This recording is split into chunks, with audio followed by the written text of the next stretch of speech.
You can't be someone's afterthought and expect to live a first-class life. I know what it feels like to shrink yourself just to be accepted, to wait for a message that never comes, to hope someone will choose you while you keep abandoning your own heart. But listen to me. Life changes the moment you choose yourself, fully, fiercely, unapologetically. So today, let's walk through 7 truths that shaped my journey. 7 reminders that pull you back home to your worth. There comes a moment in every person's life when they finally realize that their worth is not something handed to them by others. It's not something that gets stamped, graded, or approved by anyone outside of them. But most of us don't learn that truth in a calm, beautiful way. We learn it in the mess, in the heartbreak, in the silence after someone made us feel small. We learn it in those moments when someone's indifference pierced deeper than their rejection, when someone dismissed us or overlooked us or treated us like an option, and for a moment we believed them. We thought, maybe I'm not as extraordinary as I hoped. Maybe I'm just ordinary.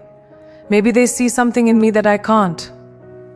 And that lie, because it is a lie, starts weaving itself quietly around your heart. But let me tell you something that took me years of stumbling, crying, doubting, and rising to understand. Your value does not decrease because someone else couldn't see it. Diamonds don't stop being diamonds because someone preferred glass. Sunsets don't stop being breathtaking because someone kept scrolling.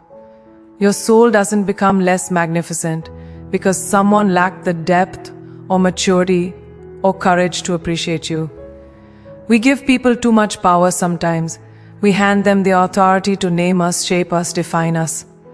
And when they withdraw affection, we think it must mean something about us. When they choose someone else or nothing at all, we think it must reflect our flaws. But their choices reflect their story, their wounds, their fears, their limitations, not your worth. There were seasons in my life when I thought I had to earn love. I thought I had to impress, to please, to perform, to be perfect. I thought that if someone approved of me, then I was valuable, and if they didn't, then maybe I wasn't enough. It was exhausting. It made me shrink myself just to fit into the small spaces people offered me. It made me betray my own voice just to keep someone comfortable. And any love that requires you to shrink is not love. It's control dressed as affection. And you deserve better. When you finally detach your worth from people's opinions, something incredible happens. You breathe differently. You stand differently. You walk into rooms without apologizing for existing. You speak without rehearsing how to be liked. You show up as yourself, not a curated version crafted for approval. You learn that your value was never meant to be fragile. It was never up for negotiation.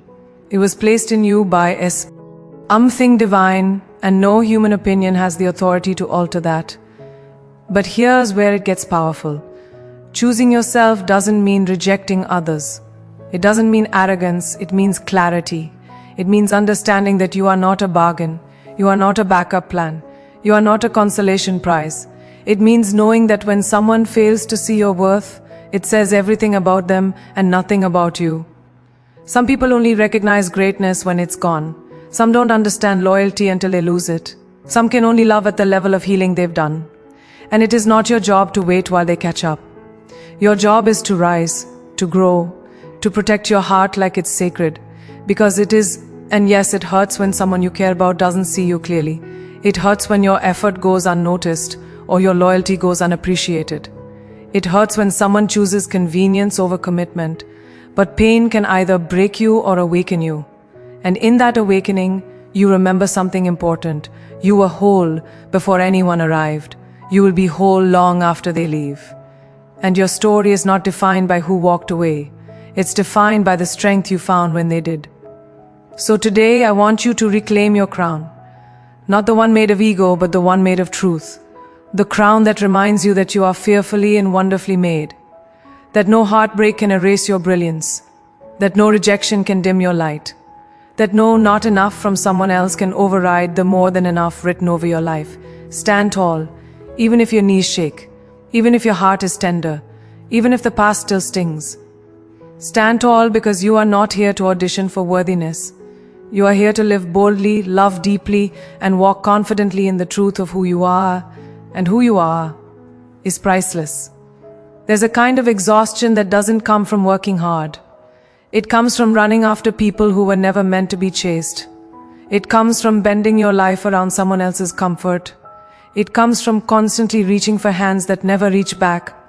And somewhere along the way you forget that love, respect and belonging were never supposed to feel like a race.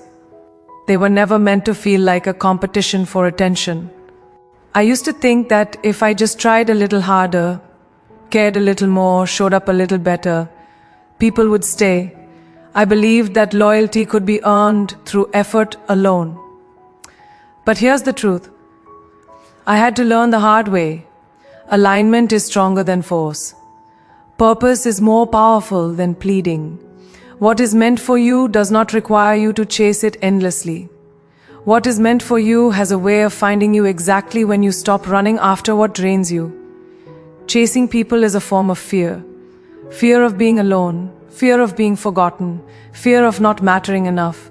And fear is loud. It whispers lies in your ear, telling you that if you don't chase, you'll lose everything. But fear never tells you what you lose by chasing. Your peace, your dignity, your time, your joy, your sense of self. When you realign yourself with purpose instead of people, your life shifts. The air feels different.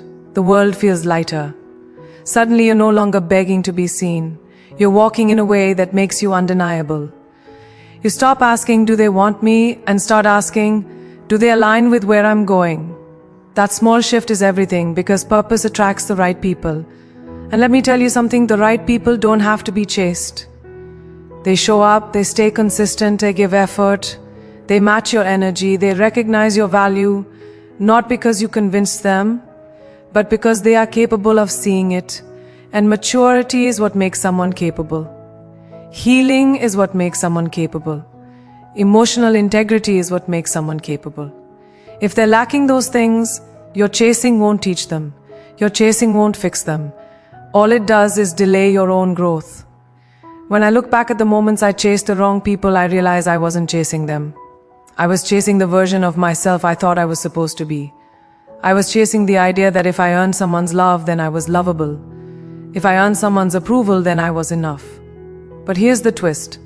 The moment I stopped running, the moment I got still, the moment I looked inward instead of outward, everything I thought I needed from others, I found in myself. Confidence, clarity, direction, peace. There's a quiet kind of power in no longer needing people to choose you. Because when you stop needing it, you stop performing for it. You stop compromising the parts of yourself that make you whole. You stop accepting crumbs just because you're afraid of having an empty table. You raise your standard, and life responds to that energy. Some people will call you distant when you stop chasing them. Some will call you cold, selfish, or ungrateful. Let them talk. There's freedom in no longer carrying the weight of their expectations. Because you weren't put on this earth to revolve around someone else's orbit. You were created with your own purpose, your own path, your own divine timing. And timing matters. When you chase, you rush your life. You skip over lessons. You override intuition. You cling to what was meant to pass. But when you trust purpose, you trust timing. You trust that God knows what He's doing. You trust that what exits your life was never meant to stay, and what enters your life arrives with intention. Purposeful people, purposeful opportunities, purposeful love. They don't need to be chased. They need to be recognized, welcomed, nurtured. They meet you where you are, and more importantly, they help you rise to where you're meant to be. So let this be your reminder. If you have to chase it, it's not aligned. If you have to beg for it, it's not true. If you have to shrink for it, it's not yours. Your job is not to chase. Your job is to become, to grow, to evolve, to align so deeply with your purpose that anything not meant for you naturally fades away. And anything meant for you naturally finds its way home. Because the right people don't run away when you stop chasing. They walk with you, they build with you, they rise with you, and they find you exactly where you were always meant to be. There comes a moment when you have to look at the patterns, not the promises. You have to listen to how someone makes you feel, not just what they say. Because words can be beautiful, but energy never lies. And the truth is, anyone who makes you question your worth is quietly telling you that they cannot hold the weight of who you are. They're telling you that their capacity is smaller than your heart, and that has nothing to do with your value, and everything to do with their readiness. It took me a long time to understand this. There were people I held on to because I believed that loving them hard enough would heal the distance between us. I believed that if I gave more, forgave more, tried more, they would finally wake up and realize what stood in front of them. But sometimes a person's inability to love you has nothing to do with you. Sometimes they're not rejecting you. They're rejecting the reflection of themselves they see when they stand too close to someone whole. Someone can admire your strength and still not be able to handle it. Someone can enjoy your light and still not know how to honor it. Someone can want your presence and still fail to give you the consistency you deserve. Because desire is easy, but decision requires character. And when someone's character isn't ready, they will slowly, quietly, unconsciously chip away at your confidence. Not out of malice, but out of immaturity, out of fear, out of the fact that they haven't met themselves deeply enough to meet you meaningfully. And that is why any relationship that makes you question your value is one you cannot afford to remain in, not because they are bad, but because your soul is sacred. Peace is sacred. Self-respect is sacred. And when someone begins to shake those foundations, your boundaries must rise higher than your emotions. It doesn't matter how much history you share, how much you care, how much potential exists. If someone consistently makes you feel small, uncertain, overlooked, or unappreciated, your spirit is trying to tell you something. This is not your home. Love should make you feel seen, not confused. It should make you feel grounded, not insecure. It should make you feel valued, not replaceable. And yet we tolerate less because we hope for more. We hold on because we fear letting go. But that fear costs you something. It costs you your glow. It costs you your clarity. It costs you the chance to stand tall in who you are. There's a certain kind of heartbreak that doesn't come from being left. It comes from staying too long in a place where your soul was quietly suffocating. You stop recognizing yourself. You dim your light bit by bit. You become the version of you that someone else's limitations created. And that version is not your truth. It's a mask you learn to wear just to be tolerated. But you weren't born to be tolerated. You were born to be cherished. You were born to be celebrated. You were born to be loved with intention, not convenience. And anyone who makes you doubt that truth is not meant to walk with you into the next chapter of your life, walking away doesn't mean you don't care. It doesn't mean you gave up. It doesn't mean you failed. It simply means you finally chose yourself. It means you recognized that the pain of holding on had become heavier than the fear of letting go. It means you understood that you cannot save anyone who refuses to step into their own healing. And your job was never to save them. Your job was to honor your heart. The moment you release someone who diminishes you, something incredible happens. You rise. You rise back into your power. You rise into clarity. You rise into the version of yourself you abandoned to make space for someone who didn't know how to value you. And that rise is sacred. It is quiet at first. It feels fragile. But it grows. You start remembering who you were before the questioning began. You start reclaiming the parts of yourself you buried just to keep the peace. And that remembering is freedom. The truth is, you can love someone deeply and still walk away with grace. You can be grateful for the lesson without keeping the door open. You can forgive someone's humanity without sacrificing your dignity. And that is what choosing yourself looks like. You are not meant to live in relationships that corrode your confidence. You are not meant to give endless chances to someone who gives minimal effort. You are not meant to negotiate your worth with anyone. You deserve truth. You deserve consistency. You deserve effort. You deserve love that strengthens your spirit, not love that fractures it. And the day you believe that fully, the day you stop questioning your worth, your entire life begins to shift. There's a quiet moment in life when you look in the mirror and realize that every relationship you've accepted, every boundary you ignored, every situation you tolerated, was teaching people how to treat you. And that's the moment everything changes. Because you finally see that the love you give yourself becomes the blueprint for the love you allow from others. Not because you said it out loud, but because it lives in the way you speak, the way you walk, the way you show up, the way you allow or decline access to your energy. Most of us are never taught this. We grow up believing that love is something we earn from the outside, that someone else's praise will make us feel whole, that someone else's attention will make us feel important, that someone else's loyalty will make us feel safe. And because we don't know how to give those things to ourselves, we chase them external. We chase people who barely show up. We cling to relationships that drain us. We settle for half effort, half love, half presence. Because deep down we are giving ourselves the same half-hearted care. Self-love isn't soft. It isn't sweet quotes and bubble baths and pretending everything is fine.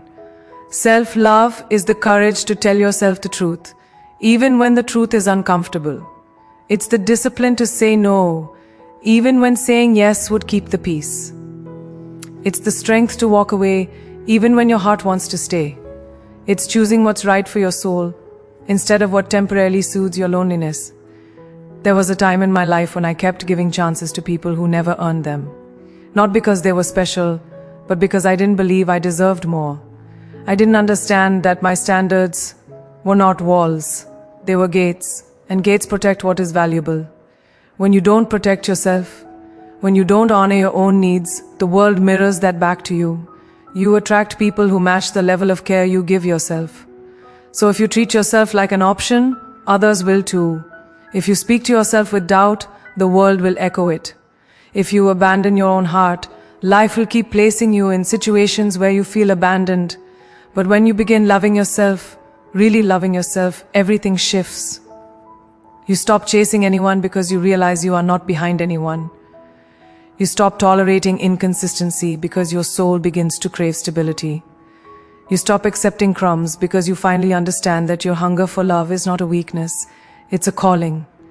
A calling to rise into the version of yourself who knows they deserve the full table. Loving yourself also means learning the difference between loneliness and peace. It means understanding that solitude is not punishment. It is where you build your strength. It's where you hear your own voice clearly, without the echo of someone else's expectations. It's where you learn what you need, what you want, what you no longer accept, what you refuse to lose again. And that clarity becomes your protection. It becomes the filter through which you allow people into your life. Because once you've tasted your own peace, you'll never allow someone to come into your life and bring chaos disguised as love. Once you learn how to validate yourself, you stop seeking emotional crumbs. Once you learn how to comfort yourself, you stop begging for reassurance. Once you learn how to respect yourself, you stop breaking your own boundaries to keep someone else comfortable. And that's what scares some people. The moment you start loving yourself, you stop needing them. You stop bending. You stop apologizing for existing. You stop carrying relationships on your back. You stop negotiating with your own spirit. You stop sacrificing your dreams just to be liked. You stop explaining your worth like it's a debate someone needs to win. Loving yourself is powerful because It's not loud, it's steady. It's not arrogant, it's secure. It's not selfish, it's sacred. People who love themselves don't need to prove anything to anyone. They don't need to perform, they don't need to chase, they don't need titles, attention, or applause to feel whole. They carry wholeness within them, and that wholeness attracts everything aligned with their purpose. And here's the most beautiful part. The moment you start treating yourself the way you wish others would treat you, life begins mirroring that energy. People who can't honor you start falling away. Opportunities that match your worth begin arriving. Friendships deepen. Love strengthens. Life aligns. Because the love you give yourself sets the standard. And once that standard rises, your entire world rises with it. There's a moment in life when you realize that you've been waiting far too long. waiting for someone to believe in you, waiting for the right circumstances, waiting for the courage to magically appear, waiting for a perfect green light that never comes. And somewhere inside, a small voice whispers, "How many more dreams will you delay while you wait for permission to live them?" I know that feeling. I know what it's like to hold a dream in your heart and still hesitate. I know what it's like to wonder if you're good enough, ready enough, strong enough.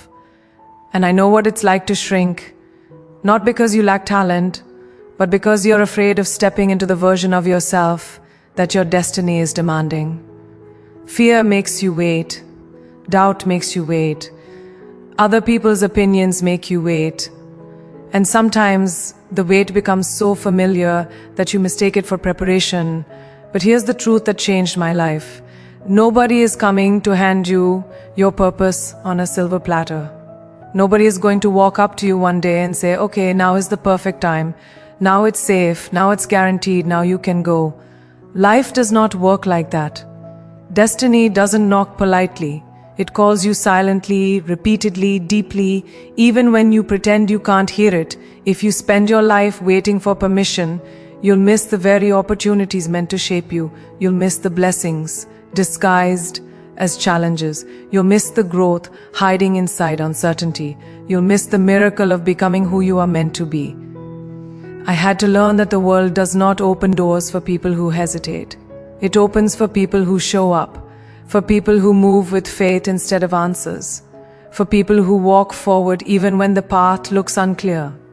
You don't need the whole staircase to take the first step. You don't need applause to begin. You don't need validation to trust what God placed inside your spirit. Every great thing I've ever achieved happened because I stopped asking for permission and started acting on purpose. The moment I stopped waiting to be chosen, everything shifted. The moment I stopped shrinking to make others comfortable, my life expanded in ways I couldn't have imagined.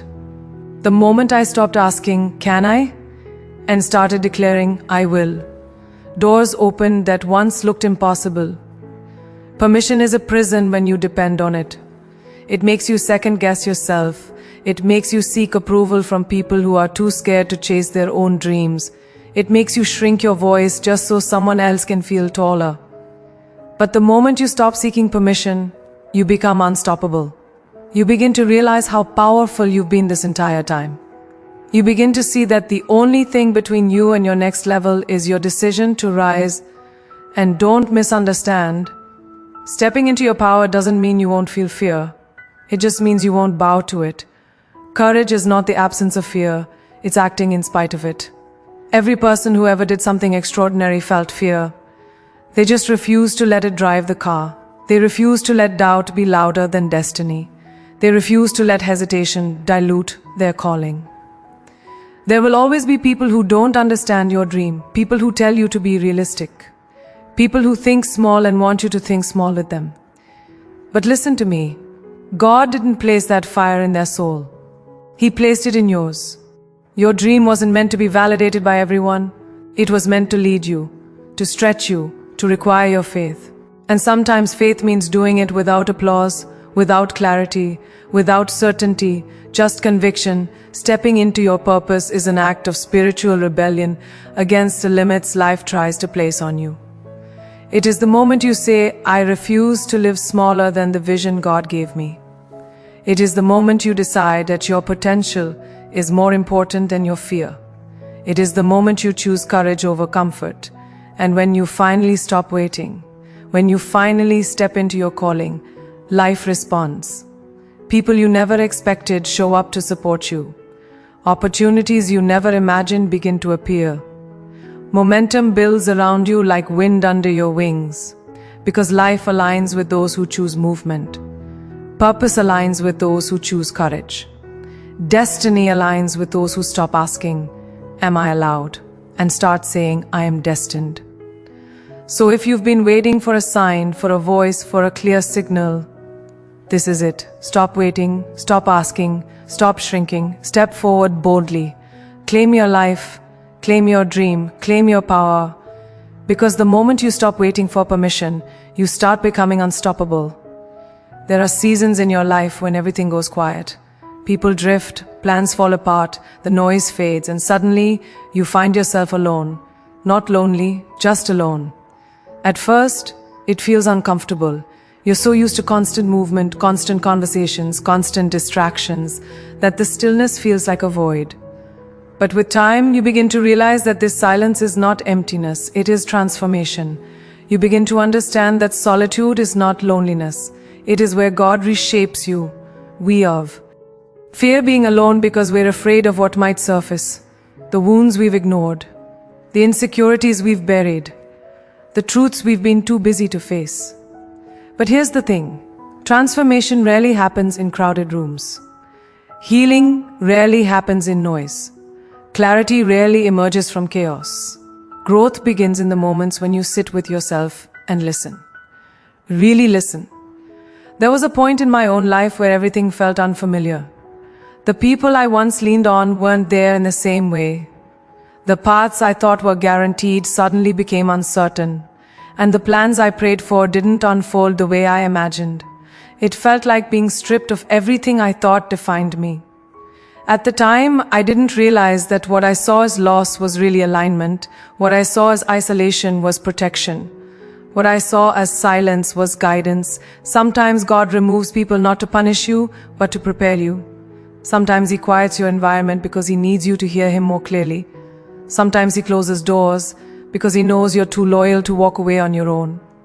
And sometimes He places you in solitude because He knows you've been giving so much of yourself to the world that you've forgotten how to give to yourself. Solitude is where you recover your identity. It's where you remember who you were before the world told you who to be.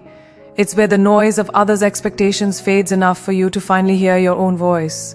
And that voice, the one you've been ignoring, doubting, silencing, that voice becomes your compass. It leads you back to your truth. In solitude, you start to see patterns clearly. You start to understand why certain relationships were draining you, why certain situations kept repeating, why certain people never gave you the love you deserved. You begin to connect the dots without someone else telling you what to think. And that clarity is powerful, because clarity is freedom. Solitude doesn't just reveal truths, it builds strength. The kind of strength that is quiet, grounded, unshakable. The kind of strength that doesn't need validation. The kind that doesn't collapse when someone walks away. The kind that doesn't break when life gets difficult. You develop the kind of resilience that comes from knowing yourself, trusting yourself, and honoring yourself. And there's something else that happens in solitude. Your faith deepens. You begin to feel a presence that isn't loud but steady. A presence that doesn't demand attention but brings comfort. A presence that whispers, I'm here. You're guided. You're protected. You're becoming.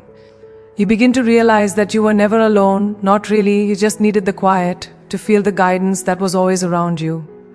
People often misunderstand this part of life. They think being alone means being forgotten. But solitude is never abandonment, it is refinement, it is preparation, it is God taking you aside privately to pour into you, strengthen you, rebuild you, and prepare you for what's ahead. The world may not see the work happening inside you, but you feel it. You feel yourself becoming more grounded, more aware, more aligned, and when you finally emerge from that season, you rise with a different kind of power. You walk differently, you speak differently, you choose differently. You no longer accept what once drained you. You no longer tolerate what once broke you. You no longer settle for the love, the friendships, the opportunities that made you small. Because solitude taught you to value your peace. Solitude taught you to protect your spirit. Solitude taught you that being alone is far better than being surrounded by people who don't nourish your soul. And here's the beautiful part.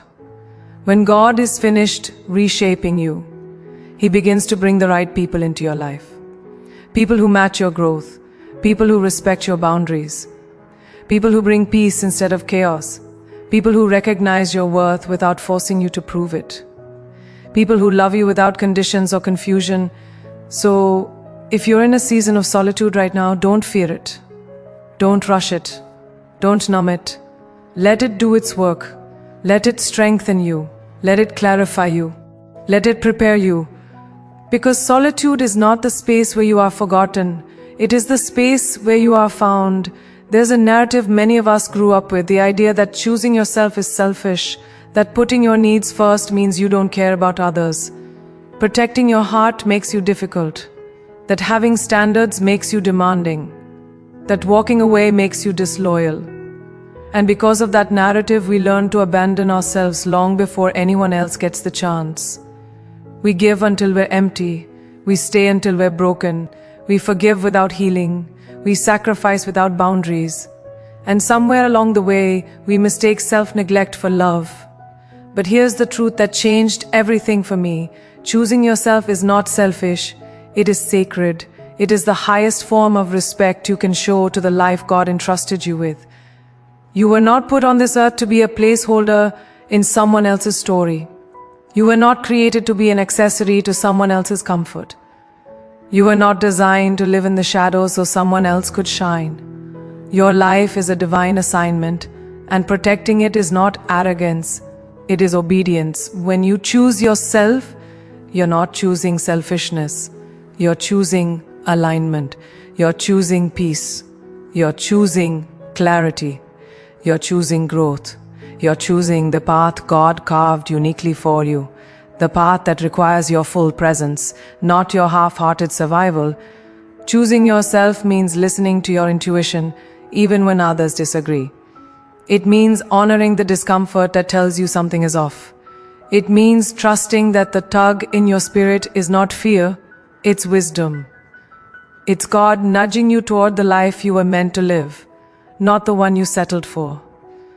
There were many moments in my jus when I stayed where I didn't belong because I didn't want to disappoint anyone.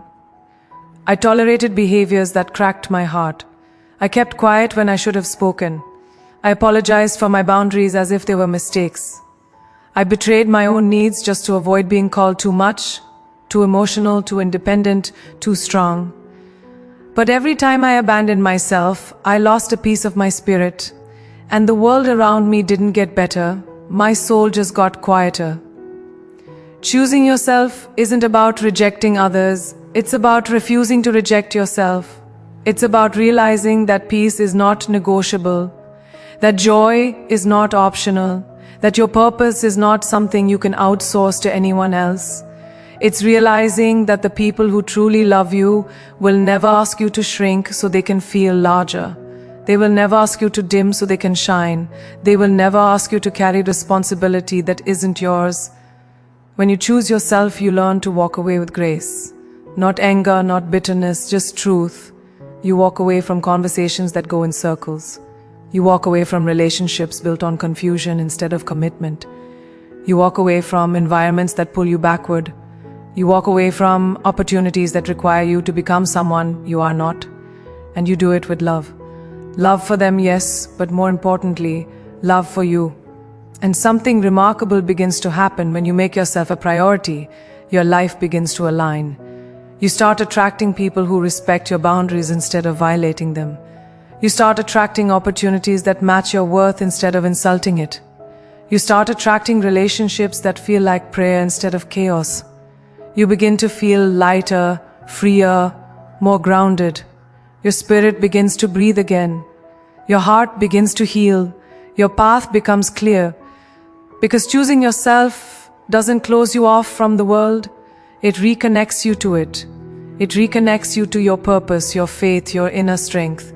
It reconnects you to the version of yourself that existed before life taught you to settle. And from that place, your truth place, you begin to walk differently. You begin to speak differently. You begin to love differently. People think choosing yourself means isolating yourself. But in reality, it prepares you for the relationships that honor your soul. It prepares you to give love without resentment, to help without hurting yourself, to serve without burning out, to show up fully because you're not pouring from depletion, you're pouring from overflow. And here's what I need you to understand. You choosing yourself is not a threat to the people who belong in your life. It's a filter for the ones who don't. The right people will celebrate your boundaries. They will admire your strength. They will grow with you, not against you. They will see your self-respect as a sign of emotional maturity, not selfishness. Choosing yourself is sacred because your life is sacred. You're here. T is sacred. Your purpose is sacred. And you are responsible for protecting that sacredness with the same devotion you give to everyone else. So, don't apologize for choosing yourself. Don't dim your truth to keep peace. Don't bury your voice to make others comfortable.